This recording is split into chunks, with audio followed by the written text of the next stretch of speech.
Un renard qui venait de s'offrir un délicieux camembert de Normandie au lait cru, en se jouant d'un stupide volatile perché sur un arbre, se disait en son fort intérieur qu'il était bien le plus astucieux quadrupède de la création. Il avançait fièrement dans la plaine, la queue empanachée, toute gonflée d'un orgueil démesuré, et la tête haute comme il se doit. Il allait ainsi quand il s'approcha d'un puits qui n'était pas si profond qu'on pût s'y mirer tout à loisir. Le renard, certain d'être le seigneur de ces lieux, voulut admirer son image. Voilà un miroir des plus commodes quand on n'a pas la chance d'en disposer. Il se pencha donc pour confirmer son sentiment d'être la plus belle créature de la création. Le reflet était en tout point conforme à ce qu'il espérait. Quel beau museau! Quel joli dessin des oreilles! Quelle harmonie dans les proportions! Quel équilibre dans la posture! Il se jugeait parfait en toutes choses. Dans son désir de se voir sur toutes les faces, il changea de position tant et si bien qu'à force de poser ainsi, il finit par trébucher et se retrouva au fond du puits. Voilà l'animal prisonnier de son miroir, se maudissant d'avoir si peu réfléchi. Comme bien souvent, il compta sur la naïveté de ses compères pour se sortir de ce mauvais pas.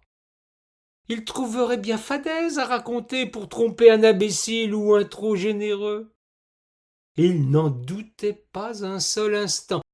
Il lui suffisait d'avoir un peu de patience, son génie naturel ferait le reste. C'est un bouc ayant grand soif qui s'approcha le premier du piège où était pris le renard. De voir ainsi ce prétentieux en mauvaise posture amusa beaucoup notre bête à cornes. On peut même affirmer qu'il en éprouva une certaine satisfaction mêlée d'une jubilation intense. La chose était si plaisante qu'il ne voulut pas la garder pour lui. Retenant sa soif, il s'en alla prévenir tous les habitants du coin.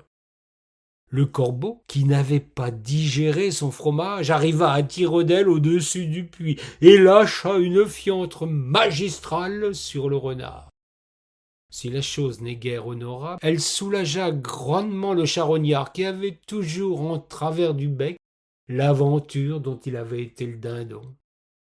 Puis d'autres arrivèrent qui avaient tous des griefs contre ce maudit Goupil. Les animaux en cercle autour du puits ne cessèrent de couvrir d'avanies le renard qui faisait moins le fier soudainement. Face à une telle révolte des gueux, des misérables, ses belles paroles et ses allures caressantes n'étaient désormais d'aucun effet.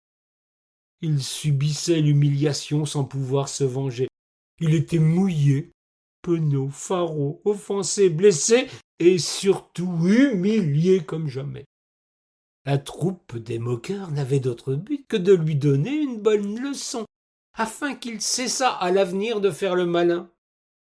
Ils pensaient le laisser mariner toute une journée à subir leurs moqueries, avant que de le libérer au matin suivant. Pourtant, rien ne se passa comme il l'avait envisagé. Le fermier du coin, étonné de voir tout cet attroupement se produire autour du puits, vint s'enquérir des raisons de cette manifestation. Quand il vit son pire ennemi, le maudit renard en personne plus ridicule qu'une poule mouillée, il se jura de lui faire son affaire. Il défit le seau de la corde, fit un nœud coulant et se gratta la tête. Ce fermier avait eu à subir tant de fois les farces et les larcins du rusé qu'il pensait qu'il fallait le tromper au risque d'être une fois encore son jouet. Il tança, il gronda, il fit grand tapage pour chasser les curieux. Ses hurlements et ses menaces contre eux, qui avaient osé mettre en pénitence son cher ami le renard, n'avaient d'autre objet que d'endormir la vigilance du prisonnier.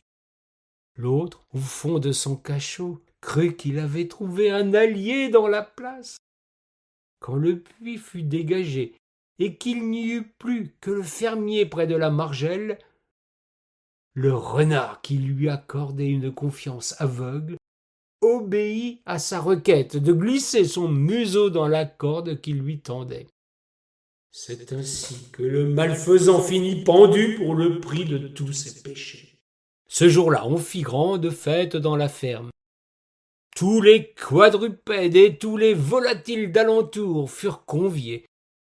On célébra la mort de la terreur de tous, le vilain Goupil, qui avait succombé par la faute de son orgueil.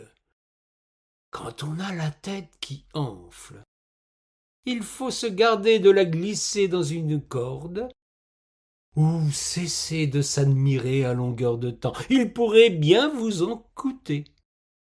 Ainsi, de cette morale, chacun fera bon usage.